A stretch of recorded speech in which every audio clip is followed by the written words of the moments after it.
Le savon de ménage, on l'utilise pour l'hygiène à la maison, soit pour faire la vaisselle, laver les assiettes, les verres, les marmites, soit pour faire la lessive. Les caractéristiques du savon de ménage. Déjà, il contient beaucoup de détergents. Bon, ça fait que quand vous lavez par exemple une marmite qui contient de l'huile, qui contient du gras, ça dégraisse. Bon, le savon de ménage détache parce que vous allez voir certains vêtements qui ont attrapé des taches. Quand on les trempe, on lave, ils détachent. Bon. Et puis, savon de ménage, il y en a de plusieurs types. Il y a la lessive en poudre, il y a des morceaux de savon.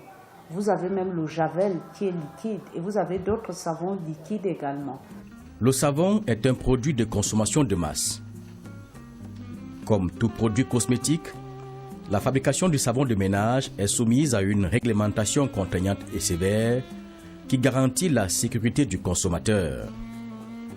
Les normes, c'est vraiment flexible par rapport au niveau des différentes concentrations. Et surtout, ces concentrations dépendent de la technologie utilisée et du produit qui est attendu. Parce que, il faut le signaler, il y a le savon de toilette, le savon de ménage, c'est-à-dire le savon lavé et le savon empâté. Le taux de matière grasse de savon de toilette, c'est de l'ordre de 78-80% de matière grasse. Le savon lavé, c'est 72% de matière grasse. Et le savon empâté, c'est 68-67% de matière grasse.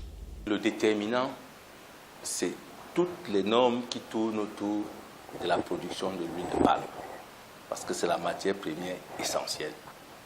Donc nous partons de ces normes qui ont trait à l'acidité, à l'humidité, pour pouvoir obtenir déjà une matière première fiable qui puisse permettre la production d'un savon de qualité. La plupart de nos entreprises sont certifiées ISO 9001 dans sa version 2008. Et certains sont en train d'entrer dans ISO 22002. Ça signifie quoi concrètement? Quand vous rentrez dans ces systèmes-là, ça signifie que non seulement l'environnement dans lequel vous produisez est respecté, mais toutes les machines que vous avez respectent un certain nombre de normes et elles permettent donc de vérifier les différentes concentrations. C'est pour cela que les normes auront trait à l'aspect physique et elles ont également trait à l'aspect chimique. Et quand vous avez donc un outil qui est normé, parce qu'il faut le dire ainsi, forcément, il faudra simplement que la technologie maintenant que vos ressources humaines possèdent, c'est-à-dire leurs compétences, accompagne donc ces machines pour aboutir au résultat final. Et toutes ces normes tournent autour des pratiques de bonne fabrication. Pour la fabrication du savon de ménage, plusieurs matières sont prises en compte. La principale matière première qu'on utilise pour la fabrication du savon, c'est l'huile de palme. Il y a l'huile de palmiste, la stéarine, qui est un sous-produit également d'huile de palme qui est récupéré à partir de la raffinerie. Et également, nous utilisons de la soude caustique. C'est un produit chimique qui nous permet d'obtenir la réaction de saponification entre la matière grasse et la soude caustique. Et également, il y a le sel, qui est également un produit chimique qui nous permet de relarguer le savon. Pour obtenir un bon savon, je pense qu'il faut partir de la matière première. Ici, nous avons mis sur pied un système de contrôle au niveau de chaque section qui nous permet d'obtenir un savon qui répond aux spécifications de la direction de marketing. Partant de la matière première, au niveau des huiles de palme, nous analysons trois principaux paramètres.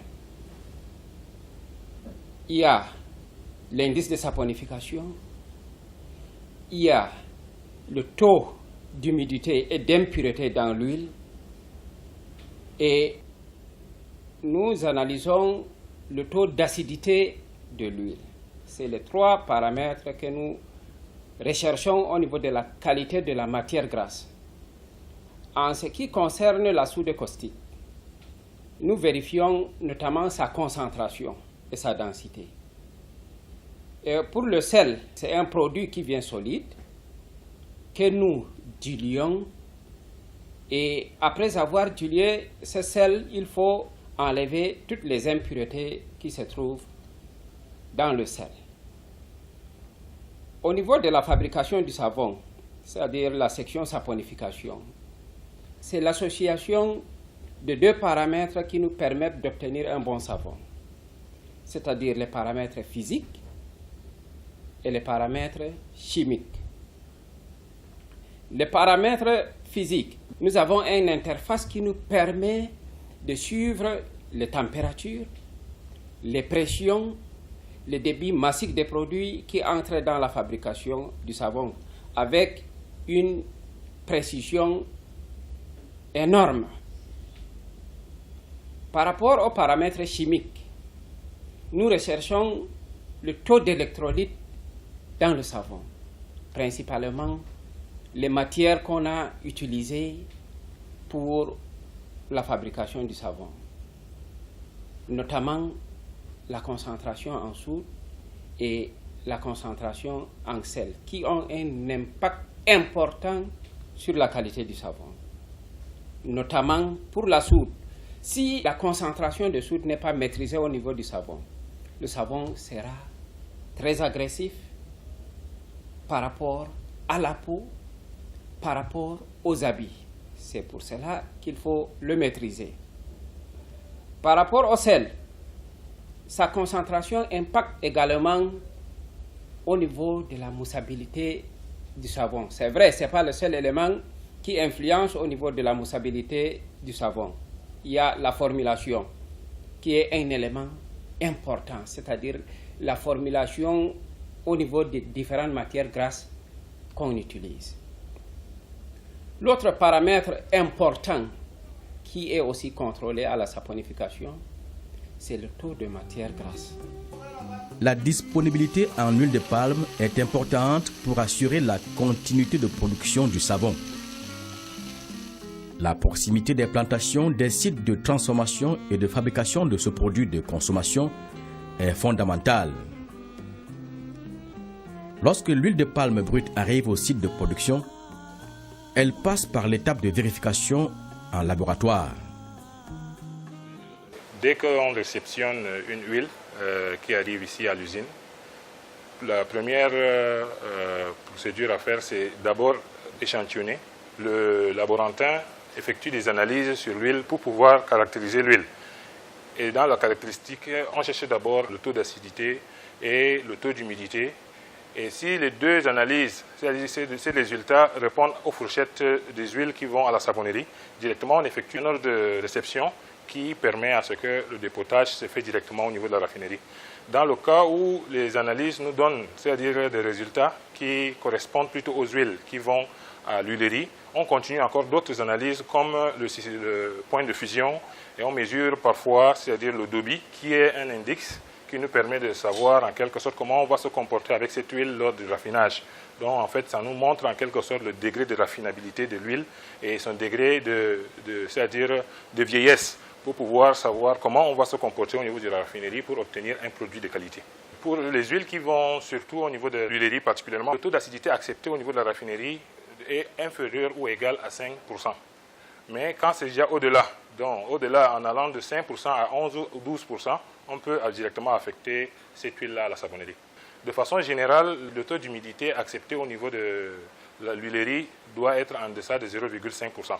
Mais quand cela tient, pour la savonnerie, on peut supporter les taux d'humidité allant même jusqu'à environ 1%. Au-delà, on a une méthode en interne pour pouvoir purger le camion, ainsi de suite, pour pouvoir savoir si, en purgeant, parce que vous savez, l'eau et l'huile ne se mélangent pas. Donc, dans le camion, en cours de route, il peut s'avérer à ce qu'il y a eu une décantation. C'est ce qui a fait qu'en fond de la citerne, on s'est trouvé avec une humidité un peu plus élevée. Par conséquent, il y a nécessité parfois, on procède à des purges et qui nous permettent d'avoir maintenant une huile de qualité. Et à ce moment, on peut donner l'ordre de dépotage. Mais si ces spécifications techniques ne sont pas respectées, on opère plutôt à un ordre de rejet. Et ça nous permet carrément de rejeter cette huile et le fournisseur retourne sa huile avec son huile qui n'est pas adaptée ni à la savonnerie ni à l'huilerie. La vieillesse de l'huile de palme est un élément de rejet tout simplement parce que les paramètres d'humidité et d'acidité requises ne seront pas obtenus. La vieillesse est liée généralement à, c'est-à-dire un surstockage au niveau du fournisseur, dans les cuves du fournisseur. Donc, il a eu à, c'est-à-dire produire ou acheter pendant longtemps, il a stocké, ça a duré chez lui. Il peut s'avérer à ce que lui aussi, il a acheté chez d'autres qui étaient déjà un peu dans une huile qui était vieille. Nous, à notre niveau, nous, on peut détecter cela. Et c'est ce qui nous permet directement de sélectionner. Parce que ce sont des huiles que si on accepte, ça nous donne beaucoup de fil à retordre lors de, c'est-à-dire de la trituration et de la fabrication du savon ou de l'huile. Et l'humidité est parfois liée à un frélatage. C'est-à-dire il y a certains fournisseurs véreux qui ajoutent parfois des produits chimiques avec de l'eau pour pouvoir augmenter la quantité de leurs produits. Nous, à notre niveau, c'est justement les analyses qu'on fait ici nous permettent de détecter ces fraudes-là pour pouvoir ne pas permettre à l'entreprise d'acheter des produits non conformes. La vieillesse de l'huile n'est pas liée seulement au temps. Elle est liée aussi au récipient, par exemple. Si, par exemple, le récipient de stockage est un alliage, c'est-à-dire de cuivre et de fer, et qui a, par exemple, de transfert de matière, c'est un catalyseur de rancissement et d'oxydation. Ça amène maintenant à ce que l'huile commence à plus vite vieillir. Et là, nous, on ne peut pas vous dire exactement, c'est-à-dire combien de temps est nécessaire pour qu'on puisse dire que l'huile est vieille. Nous, à notre niveau, on traite cette huile de vieille quand elle ne correspond plus à nos standards. L'huile de palme brute, analysée et jugée fiable, peut donc passer à l'étape de fabrication du savon. Pour cela, il y a, pour ce qui est de la production industrielle, des infrastructures appropriées. Après la validation de la qualité des matières premières, ces matières premières sont stockées et ils subissent un pré-traitement pour être utilisés au niveau de la savonnerie. Parce que compte tenu de la modernité de l'installation, il faut préparer les produits pour l'utiliser au niveau de la fabrication. Nous blanchissons l'huile de palme, de palmiste et de stéarine dans les cuves, ce qui nous permet de débarrasser de l'huile de sa mauvaise couleur, de sa mauvaise odeur, et ça nous permet d'obtenir un savon de meilleure qualité. C'est un traitement thermique. Pour la soude caustique, nous utilisons de la lessive de soude. Nous analysons sa concentration. Nous la stockons dans sa cuve. Pour le sel de cuisine, nous utilisons un bac de dilution. Après avoir dilué le sel, nous diluons le sel, nous l'épurons et nous la stockons pour être utilisé au niveau de la saponification. Au niveau de la saponification, la première étape, c'est le réacteur. C'est là où se passe la réaction de saponification, qui se fait à haute température. Nous avons l'avantage de faire une saponification en continu.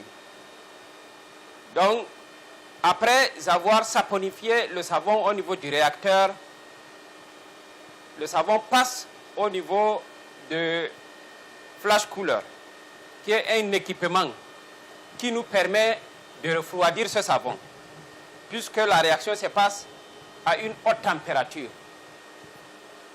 Pour pouvoir extraire les eaux glycérineuses du savon lisse, nous avons besoin de cet équipement qui est appelé flash cooler, qui nous permet de refroidir le savon. Après le refroidissement du savon, nous passons au séparateur statique. Le séparateur statique, c'est un équipement qui nous permet de séparer le savon lisse des eaux glycérineuses. Les eaux glycérineuses sont récupérées au niveau de la section de glycérine et le savon, lui, il continue son chemin. Après cette séparation avec les eaux glycérineuses, le savon entre dans la colonne de lavage. Le savon, c'est un produit léger par rapport au réactif frais, qui est le produit qu'on utilise pour laver le savon. On fait entrer le savon par le bas de la colonne de lavage et le réactif frais, il entre par le haut. C'est-à-dire, compte tenu de cette différence de densité entre le savon et le réactif frais, ce passage à contre-courant entre le savon et le réactif frais permet au réactif frais d'emporter toutes les impuretés contenues dans le savon. Et c'est un atout considérable sur la qualité du produit fini. Après ce lavage, il faut rincer ce savon. Et l'équipement qui nous permet de faire ce rinçage du savon, c'est la centrifugeuse, qui est un équipement qui tourne à 10 000 tours minute, qui nous permet de séparer le savon des résidus d'eau de lavage qu'on a utilisé. Après ce rinçage du savon au niveau de la centrifugeuse, le savon il est déjà fabriqué, il est stocké dans les chaudrons que vous voyez pour être séché dans la section de finition. Bon. Au niveau de la section de finition, il y a 2 étapes. Il y a le séchage du savon et l'homogénéisation du savon, qui a aussi un impact considérable sur la qualité du savon. La matière première est très importante dans la fabrication du savon et son analyse permet d'avoir un produit de bonne qualité. Le respect de tout le processus de production, la bonne maîtrise des paramètres d'humidité et d'acidité sont une garantie pour la qualité du savon. Sa moussabilité en dépend. On vous dit, ce savon c'est 400 grammes. Vraiment, il est produit à 400 grammes. Pas à 380 grammes ou 350 grammes. Ça, c'est la première qualité. Pourquoi? Parce que les gens pensent que quand ils achètent le savon moins cher, ils sont en train d'économiser, de faire des économies. Non. Mais ils sont en train de perdre de l'argent. Pourquoi? Parce que on vous dit, ça, tous ces savons pèsent 400 grammes. Si vous les prenez, vous allez mesurer, vous allez trouver des savons qui pèsent 350 grammes. Si vous pensez que vous achetez un savon qui a un taux de matière grasse de 68%, vous êtes en train de perdre par rapport à la quantité de savon, même au même poids. Celui qui a 72% de matière grasse dure plus que celui qui est à 68% de matière grasse. Cela est connu, le savon de ménage est un produit de consommation de masse.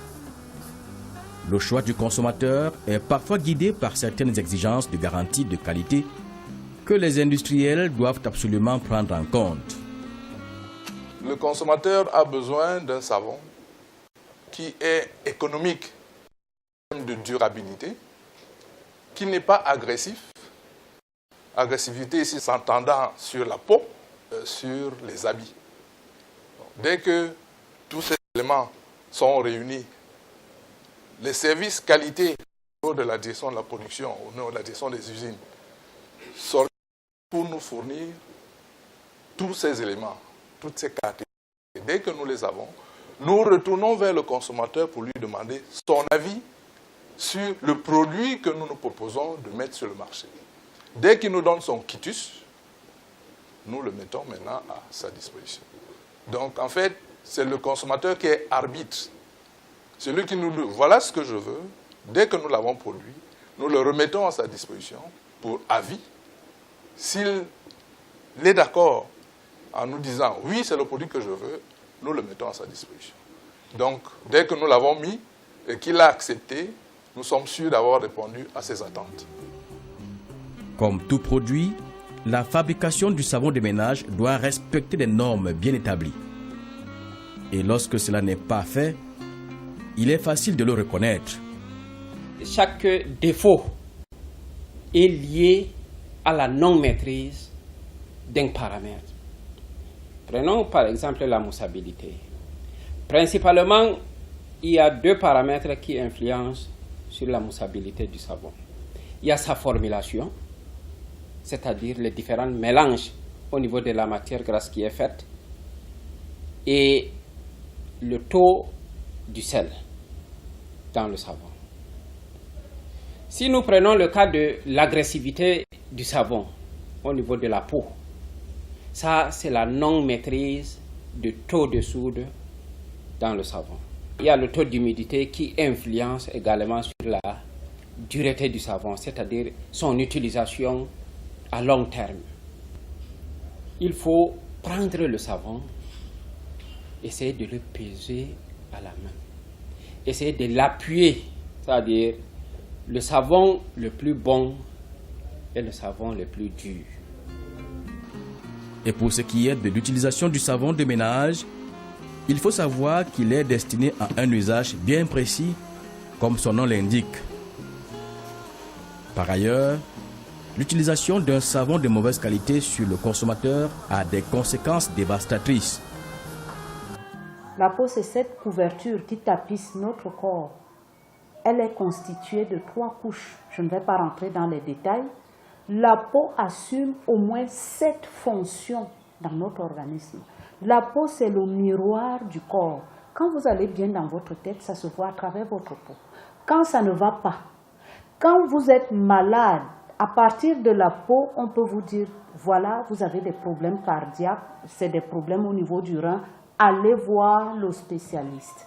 Donc vous voyez, la peau est très importante. Elle est aussi importante que le cœur, que les reins et tous les autres organes.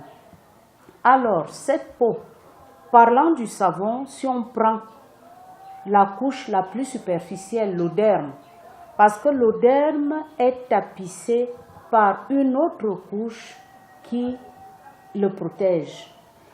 Et cette couche est tapissée, elle aussi, dans l'écosystème des microbes, pour dire vrai, des microbes pour que tout le monde comprenne. Mais ces microbes nous sont utiles. C'est des microbes que le Créateur a mis sur la peau. Ces microbes, ils vivent en nous rendant des services. Ils y sont comme les cheveux sur notre tête parce que les cheveux nous protègent. Ces microbes sont la première ligne de défense de notre organisme.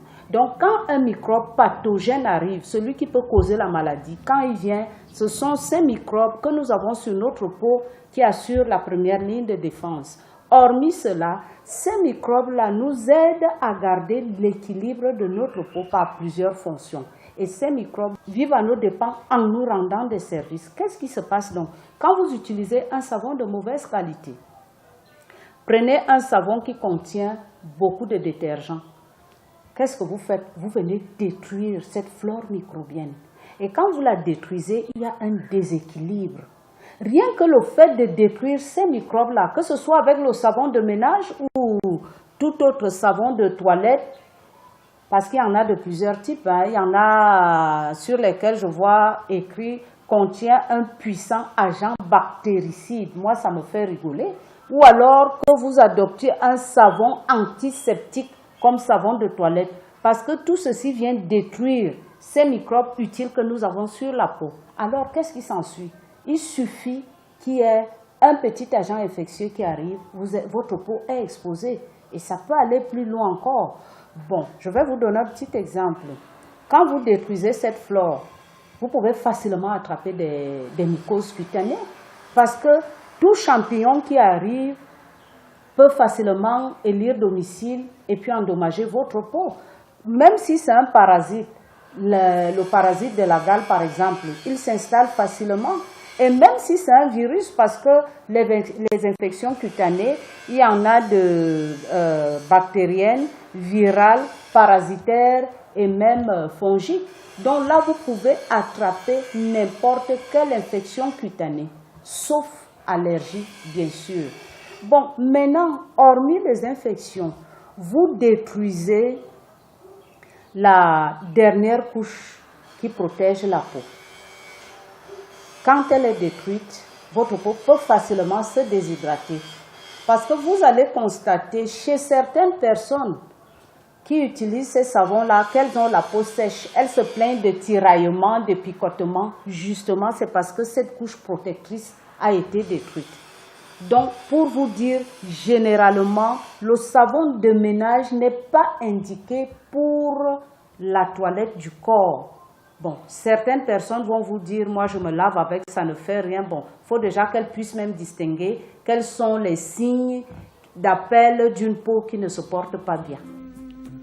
La production du savon demande la maîtrise stricte de tous les paramètres chimiques et physiques afin de garantir la sécurité du consommateur.